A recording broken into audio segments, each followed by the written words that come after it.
আসলে সকালবেলা বের হলাম তো উদ্দেশ্য নিয়ে যে এখানে আমি সাধারণ শিক্ষা ক্যাডারে আছি। এখানে আমাদের বুনিয়াদী প্রশিক্ষণ 4 মাসের, যেটা জানুয়ারি 20 তারিখ থেকে শুরু হয়েছে, মের 20 তারিখ পর্যন্ত চলবে। তো এই ইয়েতে প্রশিক্ষণেরই গত শনিবার ছিল সচিব স্যারের ক্লাস। সচিব স্যারের ক্লাস শনিবার, আমাদের সাপ্তাহিক ছুটি শুক্র শনি থাকে, কিন্তু সচিব স্যারের ক্লাসটা স্পেশাল ক্লাস হিসেবে শনিবারে রাখা হয়েছিল। তা আমরা সাপ্তাহিক ছুটিতে যে যারা যারা পারে বাসায়, কাছাকাছি বাসায় চলে যাই। আর এখানে আবাসিক ভাবে আমরা এখানে যে টেলিকমিউনিকেশন স্টাফ কলেজ, এখানের বুনিয়াদী প্রশিক্ষণটা নাইমের আন্ডারে যেটা হয়, এটা চলছে। আমি তো সাপ্তাহিক ছুটিতে ঢাকা গিয়েছিলাম, আমার বাসায় বাচ্চারা আছে। তা আমি যথাসময়ে ক্লাস ধরার উদ্দেশ্যে সকালে উঠে আমি 5:15 পর পর রাস্তায়, মানে আমার বাসারই সামনে ফুটপাতে দাঁড়িয়েছিলাম, যে গাড়ি আসলে আমি সেই গাড়িতে উঠবো। গাড়ি যাচ্ছিল, অনেক গাড়ি যাচ্ছিল কিছুক্ষণ পর পর, যে কাজে বলাকা গেল কয়েকটা। তা আমি তো গাজীপুর পরিবহনে সরাসরি আসলে আমি এখানেই গেটে নামতে পারি, এই জন্য গাজীপুর পরিবহনের অপেক্ষা করছিলাম। এর মধ্যে দেখলাম একটা সাদা কার আসলো, এসে একটু থামলো। একটা থামা দেখে একবার ভাবলাম কেউ উবার কল করলো কিনা, আবার ভাবলাম যে কি জানি কি, আবার ওটা থেমে আবার দেখি একটু চলা শুরু করলো। ও, এটা তাহলে আমাদের বাসায় গ্যারেজেরই গাড়ি হয়তো। মানে একটু মানে সাইড করে চালাচ্ছিল, আমি ফুটপাতের সাইডে দাঁড়িয়েছিলাম। হ্যাঁ, শুধু ভাবলাম যে এটা বোধহয় আমাদের গ্যারেজেই ঢুকবে, যেহেতু আমার মানে একটু কাছাকাছি করে চালাচ্ছে। আমি তো আর গাড়িতে কে ছিল, কয়জন ছিল বা কারা ছিল, ওরকম কোনো মনোযোগ আমার ছিল না। আমি আমার গাড়ি অপেক্ষায় ছিলাম যে গাজীপুর পরিবহনে উঠবো। এই মুহূর্তের মধ্যেই গাড়িটা কাছাকাছি এসেই আমার হাত থেকে ব্যাগটা টান দেয়, আমিও সঙ্গে সঙ্গে পড়ে যাই। ব্যাগটা আমার হাতে, ব্যাগের বেল্টটা পেঁচানো ছিল, যে কারণে আমি পড়ে যাই এবং অনেক দূর পর্যন্তই আমি ওইভাবে ছেঁচড়ে ছেঁচড়ে চলে যাই। ওই মুহূর্তে আসলে মানে ফিলিংসটা আমি ঠিক বলতে পারবো না যে ওই মুহূর্তে কি ফিল করছিলাম।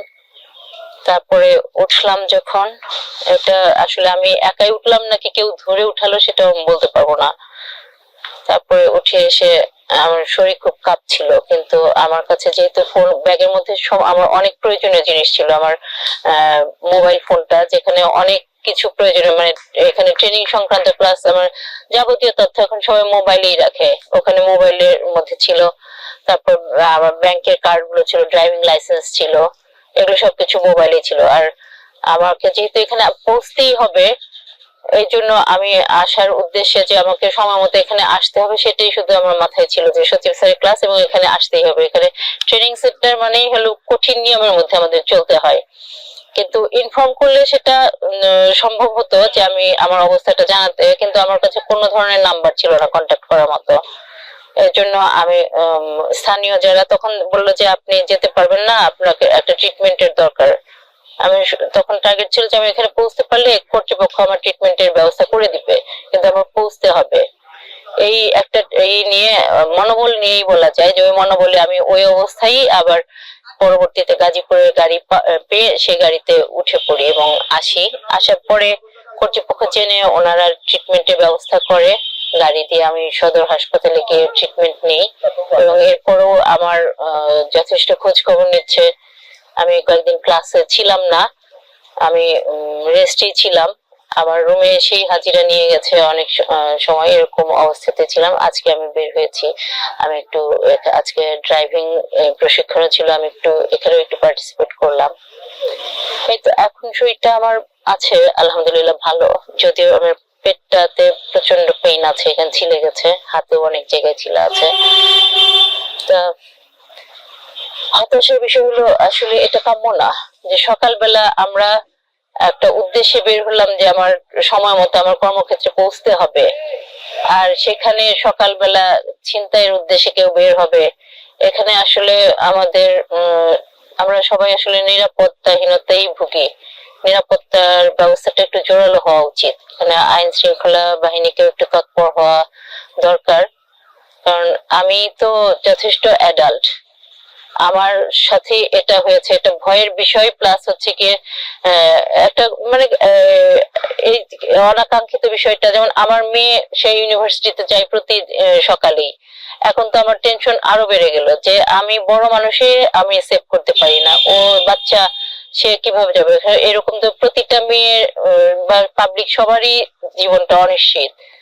যে আমার একটা চাওয়া থাকবে যে এই সবাই অনিশ্চয়তার মধ্যে থেকে যাতে বের হয়ে আসতে পারে, জীবনটা যাতে একটু যাতে এরকম একটা ভয় না থাকে যে বের হলে কি অনাকাঙ্ক্ষিত করে কিছু ঘটবে, যাতে সবাই নিরাপদে নিশ্চিন্তে কর্মস্থলে বা টার্গেট স্থলে যাতে যেতে পারে। এই তো। এই যে এই ঘটনা হয়েছে, এখন পর্যন্ত আপনি কোনো প্রশাসনিক ব্যবস্থা, পুলিশিং ব্যবস্থা বা এরকম কিছু আপনি গিয়েছেন বা না, ওই সময়টা আমি পাইনি। প্লাস হচ্ছে কি আমি তো এখানে একটা ট্রেনিং এ আছি, এটা আবাসিক আবাসিক ট্রেনিং। আর আমি সময় পেলে বা আমি কাউকে দিয়ে, আমার ইচ্ছা যে একটা ডায়েরি করে রাখবো আমার প্রয়োজনীয় জিনিসগুলো পাওয়ার জন্য। আর প্রশাসনিক যেটা ব্যবস্থা সেটা প্রশাসন নিবে, সেটার জন্য তো আমাকে প্রয়োজন না। প্রশাসন তো জানেই কি ঘটেছে এখানে, তো আমি বলবো তারপর প্রশাসন ব্যবস্থা নিবে, এটা কেন হবে? প্রশাসনের ব্যবস্থা নিবে। এই তো, আমি এখানে আমার বলার কিছু নাই। কারণ এখন পর্যন্ত ওই ঘটনাস্থল থেকে আপনাকে কেউ পুলিশিং বিষয়ে কোনো যোগাযোগ করার হ্যাঁ চেষ্টা করেছে, যোগাযোগ করেছে, পুলিশ বলেছে যে আপনাকে বাদী হয়ে মামলা করতে হবে। কিন্তু আমি এখানে একটা আবাসিক ভাবে প্রশিক্ষণে আছি, আমি বলেছি যে না, মামলা করলেই শুধু এটার হবে। এখানে আমি আছি ট্রেনিং এ, প্রশাসন তার দায়িত্ব নিক না, তারা দায়িত্ব নিয়ে যা করার সেটা করুক। এখানে আমাকেই কেন মুভ করতে হবে? আমি এটা এই পক্ষপাতী আমি না যে আমাকে মুভ করতে হবে, আমার বাদী হতে হবে। এটা একটা দেশের একটা সার্বিক অবস্থা, এটা সার্বিক অবস্থা বুঝে প্রশাসন নিজেই ব্যবস্থা নিক।